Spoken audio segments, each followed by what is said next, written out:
Salut les amis. Alors, Jeux vidéo magazine. Voilà. Avant de vous présenter le numéro de juillet que je viens de recevoir, en avant-première, parce qu'il n'est pas encore disponible en kiosque, sachant que là c'est le numéro de juin, donc 281. Juillet, il sort le 26 juin, vous voyez, il est annoncé pour le 26 juin, et les abonnés l'ont reçu depuis samedi déjà. Enfin, la plupart des abonnés. Je sais pas combien ça représente combien de personnes. Je sais pas combien il y a d'abonnés à ce magazine, 3000, 4000, 5000, j'en sais rien. En tout cas, avant de vous présenter le nouveau numéro, on va revenir sur le numéro en cours, qui est sorti il y a fin juin, depuis le 1er juin maintenant. Voilà. Voilà. Alors on va pas trop s'attarder sur les infos news, hein, maintenant c'est un peu daté. Là on vous faisait le point sur l'état des lieux des constructeurs. À quelques jours de la plus grosse période d'annonce, bon on y est dans la plus grosse période d'annonce. Voilà. Ensuite, le jeu du mois. Alors c'était quoi là? C'était Héritage et Inspiration. The Earl Loom. Jeu du mois sur toutes les consoles. On vous annonçait les prochaines sorties Xbox en indépendant. Ça c'était un des premiers. Opinion Steam. Le récent exemple de Helldivers 2 nous rappelle combien la voix des joueurs peut faire plier un éditeur. Steam. Devant le tollé soulevé par l'obligation d'une connexion PSN pour jouer à Helldivers 2, Sony a dû faire machine arrière. Bah oui, bah oui. On retrouve le traditionnel zapping. Et là, on voit le Nintendo Museum. Le musée Nintendo. Ah oui, la construction vient de s'achever.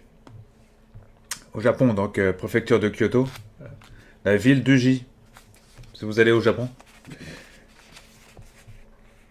Revival, c'est quoi?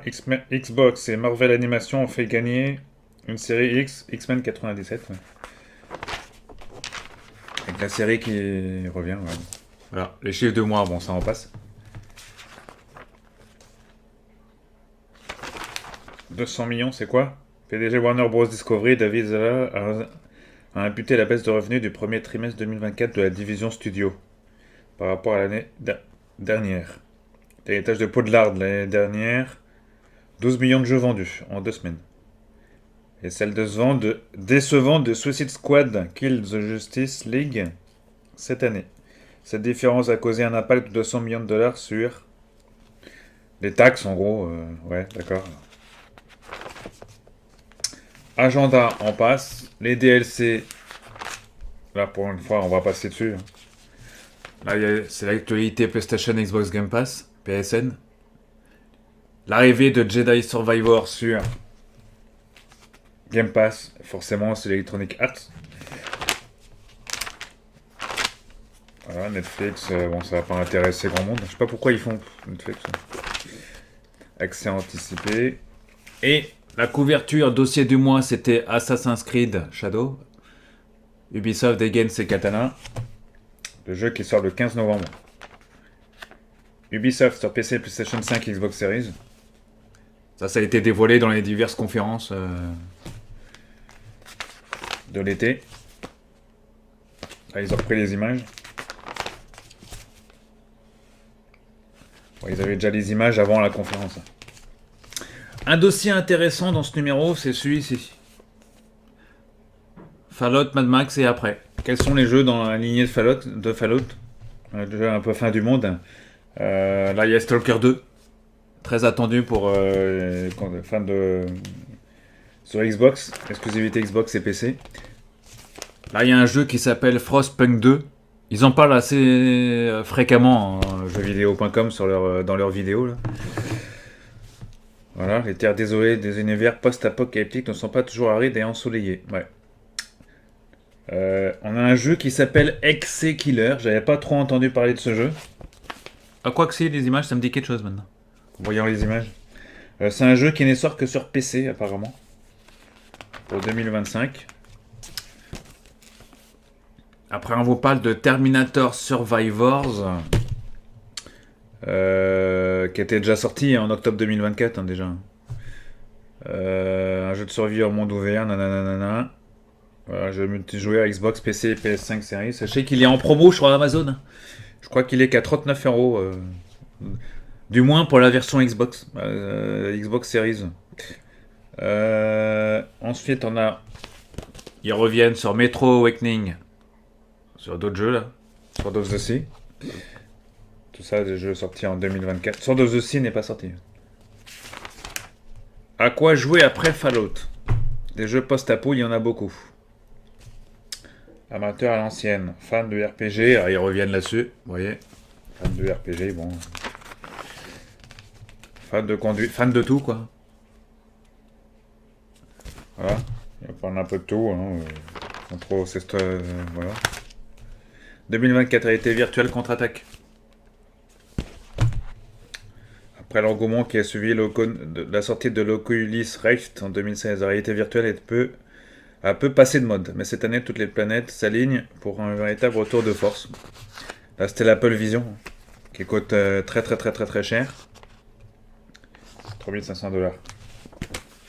Pour ceux qui peuvent le payer, pour quelques-uns qui peuvent se le payer. Ici, bientôt dans votre casque, il y a des jeux qui sont annoncés. Metro Awakening VR, Alien Rogue Incursion. Je sens qu'il y a Sony qui va sortir son VR là, sur PC aussi. Dossier Switch, des pépites auxquelles vous n'avez pas joué. Voilà, ils vont pour le tour des jeux que vous avez peut-être raté sur la console de Nintendo. Virosity pour la transition écologique jeux vidéo. Je sais pas trop de quoi ça parle, mais bon. Voilà. Joypad, la guerre des consoles dans le creux de la main.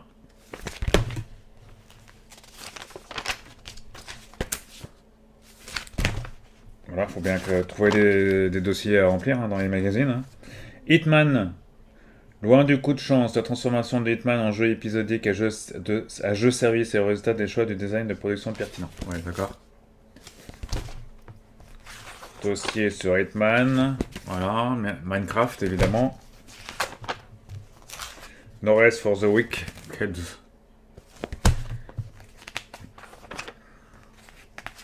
Ça, c'est les avant-premières. Avril 2024, enfin, c'est plus trop une avant-première au jour d'aujourd'hui. Hades 2, Multiversus. Malheur, Monster Hunter Stories. La sélection du mois, comme d'habitude, des écrans.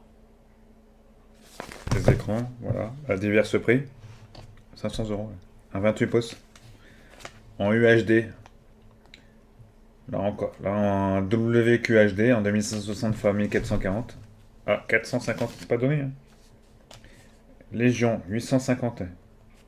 Ça, c'est un écran, le Légion, là. 850 € quand même, c'est pas donné. Voilà, nouvelle fonctionnalité communautaire de la PlayStation 5. Et on passe au test. Et on termine avec les tests.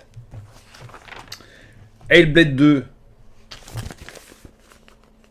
Voilà, sur Xbox, 18/20. Sur PC, sur Xbox et sur PC. On se prend Hellblade 2 comme un boulet en pleine face. Viscéral, brutal, intime, intériorisé, contemplatif. Le voyage de rédemption de Senua nous a complètement retourné une expérience narrative de premier choix. J'ai pas encore attaqué ce jeu, mais il faudrait que j'attaque d'ailleurs, parce qu'en plus il est dans le Game Pass. 18/20 pour un jeu Nintendo. Enfin, sorti sur Switch du moins. Et sur PC. Loreley on the Laser Eyes, d'accord. J'avais pas entendu parler de ce jeu d'ailleurs. Voilà. Top Spin, 14/20. Ici, le jeu de tennis de chez 2K. Ensuite, on avait un Paper Mario sur Switch, 17/20. Indica, 16/20. Homeworld 3 sur PC, 17. Enfin, le test de Sandland. Akira Toriyama, Sandland. Un petit 14/20, c'est pas le jeu de l'année non plus. Donc un petit 14/20. Endless Odyssey, Océan Luminous plutôt. Pas Odyssey, mais voilà, 12 sur 20, un petit 12 sur 20. Voilà, d'autres jeux, maintenant on voit des jeux divers et variés ici, là, voilà. Là aussi, un petit 17 sur 20, Animal Well. Voilà, des jeux qui n'ont pas très connus, mais... Voilà, ici, Sea of Thieves, sorti sur, ressorti sur PlayStation. 17 sur 20. Voilà, encore une flopée ici. Ah, flopée de jeux encore ici, là, dont le fameux, si vous aimez les chats, Little Kitty Big City. Un petit 15 sur 20, hein, pas si mal que ça. Voilà, sorti sur PC, sur Xbox Series notamment, dans le Game Pass, et sur Switch. Sillonner une ville en quête de bonnes et mauvaises actions à accomplir. C'est un peu de routine, et si pour une fois on le faisait dans la peau velue d'un chat. Le monde ouvert de GTA marié au burlesque d'une title Goose Game, mais avec un chat. Tel est à peu de choses près l'irrésistible concept de Little Kitty Big City, jeu de balade et d'expérimentation dans lequel un jeune félin aux yeux verts tente de retrouver sa maison. Vous voyez, je vais vous mettre une vidéo en même temps là. Alors qu'il cherche de l'aide auprès d'autres animaux, corbeaux, tanuki, caméléons, parcourt en tous sens son quartier d'inspiration japonaise peuplé d'humains sans visage et dans un esprit proche de celui de Stray, ça donne à tout un tas d'activités de chat, faire tomber les pots des étagères, sauter dans chaque carton trouvé, se frotter contre les jambes des gens qui l'aiment bien, ou soudain s'offrir une bonne sieste. Aux missions qui nous sont officiellement confiées s'ajoutent bien d'autres à découvrir soi-même sur la carte idéalement resserrée de cet open world tout public, riche en curiosité, en n'oubliant pas de regarder en l'air, car ça part de plateforme mise sur la verticalité. Certains reprochent à Little Kitty Big City sa faible durée de vie, ses imprécisions techniques. On rappelle que c'est un jeu qui est dans le Game Pass, qui est gratuit dans le Game Pass. Donc, mais comment ces légers défauts pourraient-ils faire le poids à l'immense plaisir de se sentir chat?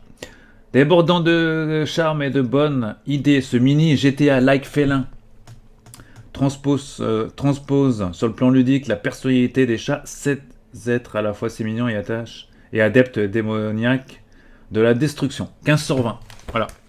Un bon petit jeu, voilà, qui mérite si vous aimez les chats. Si vous avez aimé Stray, le jeu français a très gros succès. D'ailleurs, Stray va sortir sur Nintendo aussi. Donc à l'heure où je vous parle, Stray est quasiment disponible sur toutes les plateformes. Il aurait mis du temps à arriver surtout d'abord parce qu'il y avait l'exclusivité PlayStation et après il est arrivé sur Xbox, qui a eu un gros succès aussi sur Xbox Series notamment. Et il est arrivé sur, il va arriver sur Switch. S'il n'est pas arrivé, je sais pas où il va arriver sur Switch en tout cas. Où il doit être disponible sur Switch à vérifier. Little Kitty Big City qui ressemble un peu moins bien évidemment, mais très coloré. Alors c'est pas Stray, mais Stray était plus un jeu d'immersif.